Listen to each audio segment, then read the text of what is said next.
नमस्कार।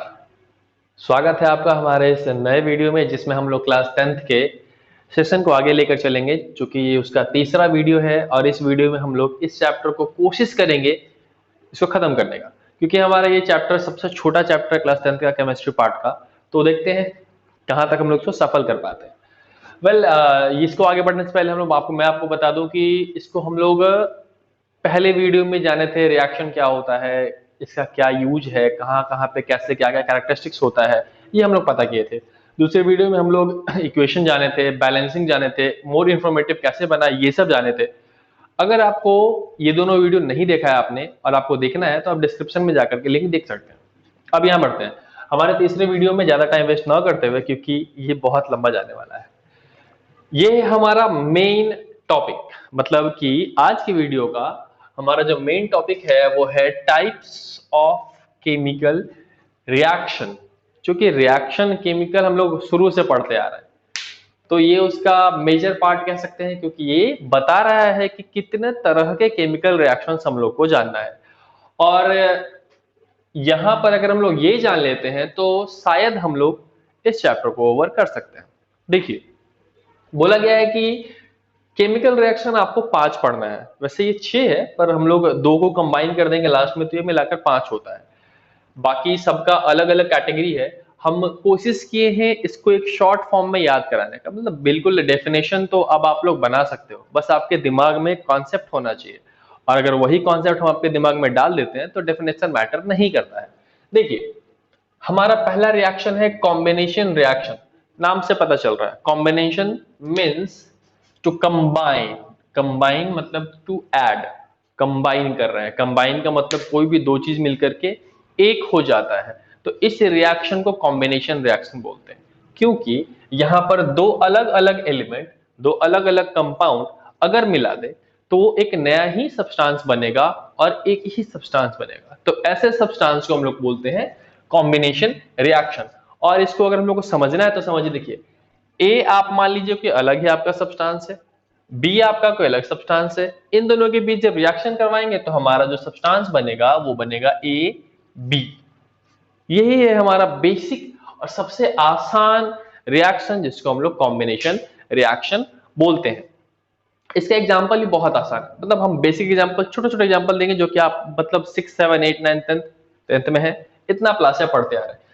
पहला आप एग्जांपल लिख लीजिए, मान लेते हैं हम लेते हैं, हाँ, यहां ले लीजिए आप H2 प्लस O2, यहां पर आपका बन जाएगा H2O।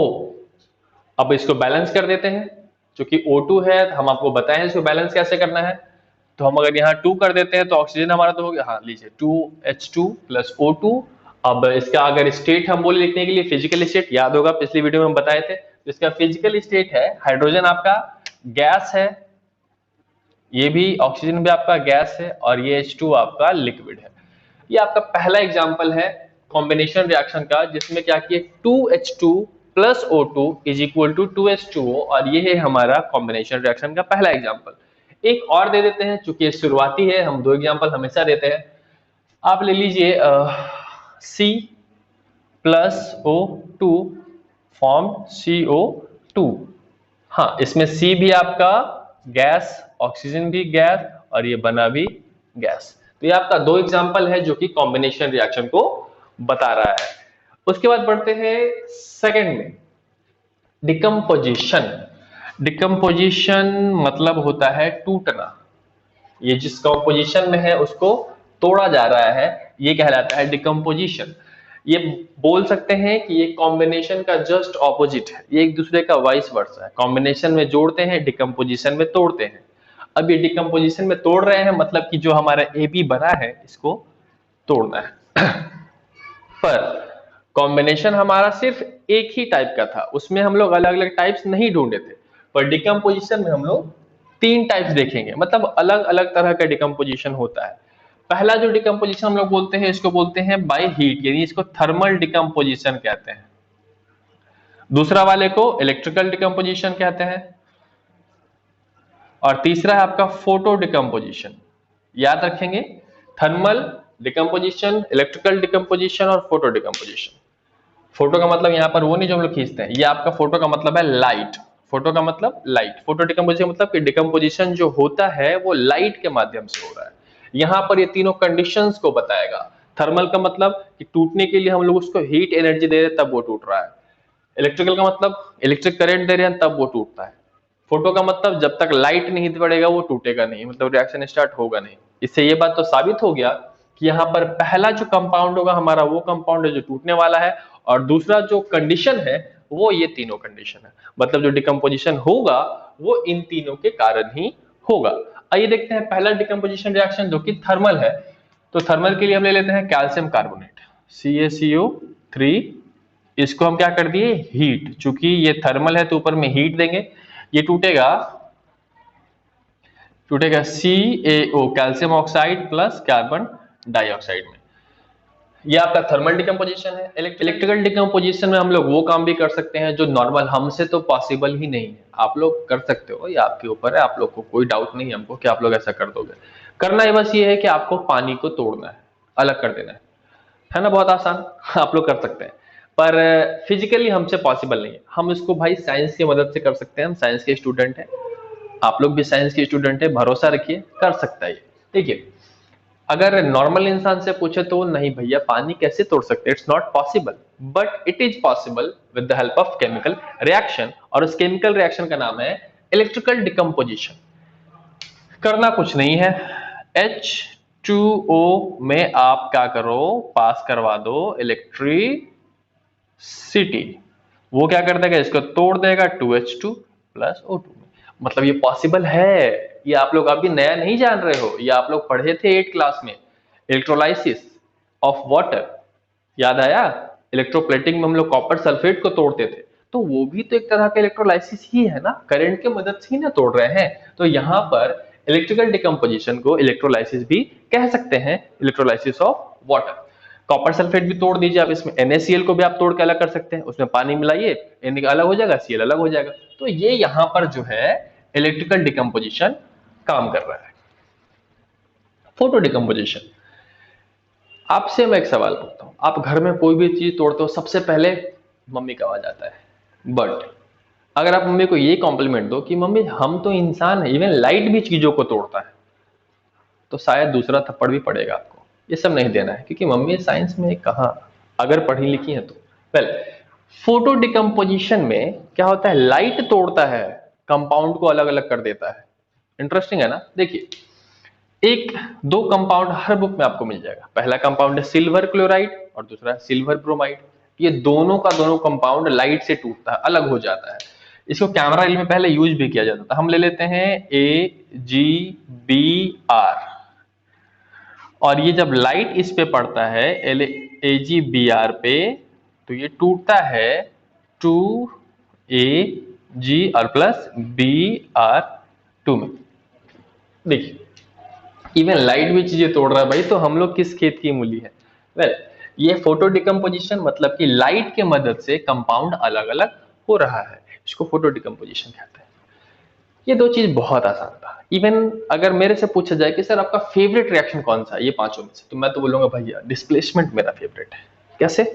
According to teacher, teacher की नजर से डिस्प्लेसमेंट बहुत बढ़िया है, क्योंकि यही वो रिएक्शन है जिसमें हम लोग बच्चों को फंसाते हैं।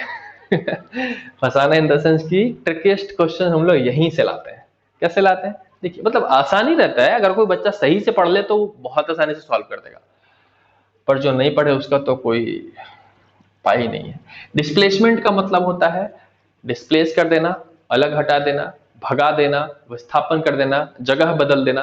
कैसे? आपके दोस्त अगर आपके बेंच पे बैठ जाए, आपको कॉर्नर सीट नहीं चाहिए, आपको आगे पे बैठना है, और दोस्त बैठ गया, भगा देते हैं उसको। पर अगर वो दोस्त काफी बलशाली निकला तो वो आपको भगा देगा, आप उसको हिम्मत भी नहीं होगा कि अरे यार घसक जाओ थोड़ा, नहीं, वो बहुत पावरफुल है। वही कुछ कुछ यहां भी है, मतलब यहां भी दोस्ती चलता है। देखिए कैसे, ये है हमारा एक आयनिक कंपाउंड, और ये आया उसको तोड़ने वाला, बिना तोड़े तो भगा नहीं सकता है, तो ये आया इसको तोड़ने वाला। अब याद रखेंगे आयनिक कंपाउंड का, क्लास 9th में चलते हैं। आयनिक कंपाउंड का जो फर्स्ट एलिमेंट है वो हमेशा रहेगा मेटल, और जो सेकंड एलिमेंट है वो हमेशा रहेगा नॉन मेटल। याद रखिएगा, अगर यहां पर नॉन मेटल हम डालते भी हैं तो वो आयनिक में पॉजिटिव बिहेव करता है। तो बोलेंगे कि ये मेटल है, ये नॉन मेटल है, लिख के ले लीजिए, इसको कोई नहीं बता सकता है। अब ये जो तीसरा आया है, ये डिपेंड करता है कि ये ए को भगाएगा या बी को भगाएगा। क्यों? कुछ बच्चों को लगता है कि सिर्फ ए को ही हमेशा डिस्प्लेसमेंट हो सकता है, ए को ही हमेशा डिस्प्लेस कर सकते हैं, मगर ऐसा नहीं है। क्योंकि अगर यहां पर मेटल रखे हैं तो ये ए को भगाएगा, अगर यहां नॉन मेटल रख दिया ना, वो बी को भगा देगा। आप लोग पढ़े हैं कि मेटल हमेशा नॉन मेटल के साथ बॉन्डिंग करेगा और नॉन मेटल मेटल के साथ। कुछ में कोवेलेंट में नॉन मेटल का भी बनता है, पर यहां पर हम लोग को ये समझना है कि ये अगर मेटल है तो ए को भगाएगा और ये अगर नॉन मेटल है तो बी को भगाएगा। अब आप देख के बताओ कि ये सी मेटल है या नॉन मेटल है? नहीं पता? हम बताते हैं। अगर पता भी है तो बढ़िया बात है। यहां पर सिर्फ हम बोल सकते हैं। यहां पर देखिए कि ए जो है, सॉरी सी जो है वो ए को भगा दिया है, इसका मतलब कि, और खुद मेटल के जगह पे आकर दिया, मतलब कि सी हमारा मेटल है। पर प्रॉब्लम ये है कि अगर ए कमजोर है तब तो ये उसको भगा दिया, अगर ए पावरफुल होता तो क्या सी उसको भगा पाता? नहीं भगा पाता। इसीलिए यहां पर हम लोग को ये समझना पड़ेगा कि ए ज्यादा पावरफुल है या सी। अब ये कैसे समझेंगे? जैसे क्लास में तो अगर आप पूछा जाए तो सर ये बहुत पावरफुल, तो हट्टा कट्टा 6 फीट का लड़का दिख रहा है, ये पक्का बरियार होगा सर, मार के भगा देगा उसको। चलो, पर मेटल में आप कैसे देखोगे? तो मेटल में साइंटिस्ट एक रिएक्टिविटी सीरीज बनाया है और इसी से आप पता कर सकते हो कि कौन सा मेटल कितना बढ़िया है, कौन सा मेटल कितना पावरफुल है, कौन सा मेटल कितना ज्यादा रिएक्टिव है और सबसे ज्यादा डोमिनेंट कौन रहता है। देखिए, आपको इसमें दिख रहा है, सबसे ऊपर है सोडियम, उसके बाद है, सॉरी सबसे ऊपर है पोटेशियम, उसके बाद है सोडियम, उसके बाद है calcium, magnesium, aluminium, zinc, iron, tin, lead, hydrogen, copper, mercury, silver, gold और लास्ट में है प्लैटिनम। किसी बुक में है, किसी बुक में नहीं है। तो ये है हमारा रिएक्टिविटी सीरीज और इसके बदौलत हमारा डिस्प्लेसमेंट रिएक्शन चलता है। आइए देखते हैं कि कैसे हम लोग इसमें बच्चों को फंसा भी सकते हैं। वैसे ये काम मेरा नहीं है, देखते हैं। चलिए एक एग्जांपल ले लेते हैं, हम ले लेते हैं CuSO4, उसको रिएक्शन करवा देते हैं जिंक से। हाँ, जिंक काफी अच्छा है। अब आप देख के बताओ, क्या जिंक पावरफुल है कॉपर से? देखते हैं। जिंक यहां से, यहां पे हमारा जिंक है और कॉपर है, कॉपर ये रहा। जाहिर सी बात है जिंक ऊपर है, तो जिंक ऊपर है मतलब जिंक ज्यादा पावरफुल है, तो जाहिर सी बात है जिंक भगाएगा कॉपर को। जब जिंक भगा दिया, ये कॉपर के साथ कंबाइन कर लिया और यहां बना दिया जिंक सल्फेट, और कॉपर बेचारा तरस आ रहा उसको देख करके। अच्छा लगा। अब जरूरी नहीं है कि हर बार यही इसको भगा दे। अच्छा, क्या होगा अगर ये स्ट्रांग रहा और ये वीक आ जाए तो? जैसे देखिए, हम ले लेते हैं, क्या ले लें भाई, NaCl2 प्लस ले लेते हैं H2। हाँ, अब बताओ जरा यहां पर क्या होगा? तो जो बच्चा सिर्फ ये जान के रखा है डिस्प्लेसमेंट ऑफ भगाना, विस्थापन, वो क्या करेगा, हाइड्रोजन को यहां लगा देगा और इन्हें को भगा देगा। क्या ये सही है? नहीं, सही नहीं है। इसके लिए हमको चलना पड़ेगा वहां। अब जो बच्चा ये नहीं जानता वही यहाँ फंसता है। पर आप लोग को पता है, मैंने बताया, आप याद रखो, रिएक्टिविटी सीरीज आपको देखना है और इससे पता लगाना है कि कौन ज्यादा पावरफुल है। नहीं बताओ, हाइड्रोजन ज्यादा पावरफुल है सोडियम? तो सोडियम देखते हैं, ओ भाई गॉड, ये तो सबसे ज्यादा पावरफुल से छोटा, थोड़ा कम है, और ये है हाइड्रोजन बेचारा बहुत नीचे है।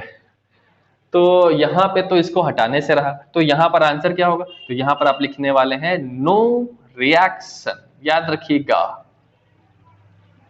अगर आपका लेस पावरफुल एलिमेंट कंबाइन कर देंगे मोर पावरफुल मेटल में, वो उसको रिएक्ट नहीं कर पाएगा, रिएक्शन होगा ही नहीं, इसलिए उसको बोलते हैं नो रिएक्शन। अब है डबल डिस्प्लेसमेंट, ये अलग है, थोड़ा अलग है। कैसे अलग है समझते हैं। ये समझने से पहले आपको समझना है कि इसमें आयनिक डिस्प्लेसमेंट होता है।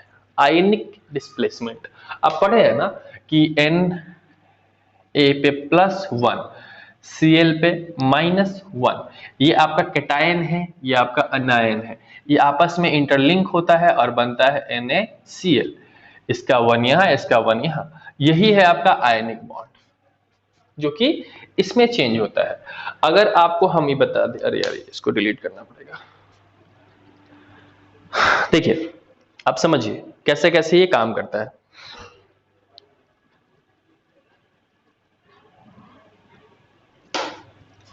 आप यहां ले लीजिए, एक आपका कंपाउंड ए बी है, एक कंपाउंड सी डी है।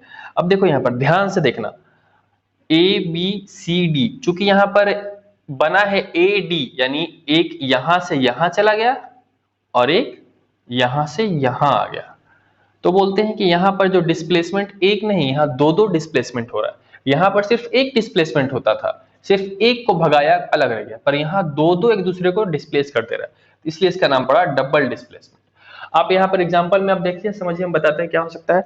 यहां पे लीजिए AgNO3 का आप रिएक्शन करवा दीजिए NaCl से।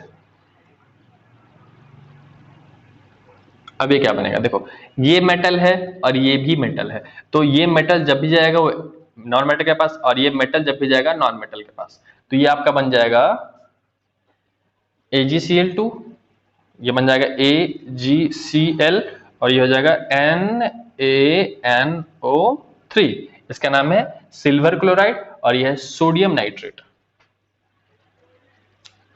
यहां देखेंगे silver nitrate sodium chloride reaction हुआ, डबल डिस्प्लेसमेंट रिएक्शन हुआ, और यहां पर बन गया आपका सिल्वर क्लोराइड और ये होगा सोडियम नाइट्रेट। यही ये डबल डिस्प्लेसमेंट रिएक्शन है। यहां पर आयंस का एक्सचेंज होता है। आप यहां देखेंगे यहां पर AgCl और आपका NaNO3 बना है। ये हमारा आसान था, चूंकि इसमें AgNO3 NaCl, मतलब ये तीनों तीनों मतलब समझ गए हैं तो चारों बहुत आसान लग रहा है। अब बात करते हैं रेडॉक्स रिएक्शन का। हम शुरू में बताए थे कि ये एक्चुअली दो अलग अलग रिएक्शन से मिलकर बना हुआ है। अब ये कैसे हम लोग बात करते हैं, देखिए रेडॉक्स बना है दो वर्ड से, पहला है रिडक्शन, दूसरा है ऑक्सीडेशन। रिडक्शन का मतलब होता है कि कोई भी रिएक्शन में अगर हाइड्रोजन आपका प्लस हो रहा है, मतलब gaining of hydrogen and losing of oxygen, gaining of hydrogen and losing of oxygen, मतलब किसी भी एलिमेंट में अगर हाइड्रोजन ऐड हो गया तो उसको बोलेंगे कि वहां रिडक्शन हो रहा है। या किसी भी रिएक्शन में अगर ऑक्सीजन लॉस हो गया तो बोलेंगे कि वहां रिडक्शन हो रहा है। पर अगर किसी भी रिएक्शन में ऑक्सीजन ऐड हो रहा है, मतलब दस एक दूसरे का उल्टा है, हाइड्रोजन माइनस है तो ऑक्सीडेशन, ऑक्सीजन प्लस में है ऑक्सीडेशन, हाइड्रोजन प्लस में रिडक्शन, ये है। अब अगर कोई ऐसा रिएक्शन जिसमें ये दोनों हो रहा है, एक में हाइड्रोजन लॉस हो रहा है और यहाँ पर हाइड्रोजन गेन हो रहा है, तो बोलेंगे कि यहाँ पर ऑक्सीडेशन और रिडक्शन दोनों होता है, और ऐसे ही रिएक्शन को हम लोग बोलते हैं रेडॉक्स रिएक्शन। इसे एग्जाम्पल हम पहले लिख दिए क्योंकि इसमें झुक कर लिखने में बनता नहीं। कॉपर ऑक्साइड को हाइड्रोजन से अगर रिएक्शन करवाते हैं, अब देखिए यहाँ पर कॉपर ऑक्साइड और हाइड्रोजन का रिएक्शन हो रहा है, तो यहां पर हमको दिख रहा है कि कॉपर है अलग हो गया और वहां पर हाइड्रोजन के साथ जुड़ गया ऑक्सीजन। देखिए कॉपर ऑक्साइड, यहां पे ऑक्सीजन था पर यहां पर ऑक्सीजन नहीं है, मतलब लॉस ऑफ ऑक्सीजन हुआ है। तो लॉस ऑफ ऑक्सीजन कहां है, यहां तो प्लस, अच्छा यहां है, यानी कि कॉपर के साथ हुआ है रिडक्शन, हाइड्रोजन में ऑक्सीजन ऐड हो गया और एडिशन ऑफ ऑक्सीजन कहलाता है ऑक्सीडेशन, तो हाइड्रोजन के पास हो गया ऑक्सीडेशन। ये यहां पर आपको देखना है। दूसरे एग्जांपल में देखिए, यहां पर आपका ऑक्सीजन गेन और लॉस हुआ, यहां आपका हाइड्रोजन गेन और लॉस हो रहा है। ये हाइड्रोजन सल्फाइड है। यहां पर आप देखेंगे कि इसके साथ हाइड्रोजन है सल्फर के साथ, पर इस केस में सल्फर अकेले हो गया, मतलब यहां हाइड्रोजन का लॉस हुआ है, मतलब इसके पास हाइड्रोजन लॉस हुआ, तो ये है आपका ऑक्सीडेशन। और क्लोरीन के साथ हाइड्रोजन जुड़ गया, मतलब ये हो गया, मतलब क्लोरीन का हो गया रिडक्शन। यहां पर इसके साथ ऑक्सीडेशन, इसके साथ रिडक्शन, यही दो कंबाइन करके बनता है हमारा ऑक्सीडेशन और रिडक्शन।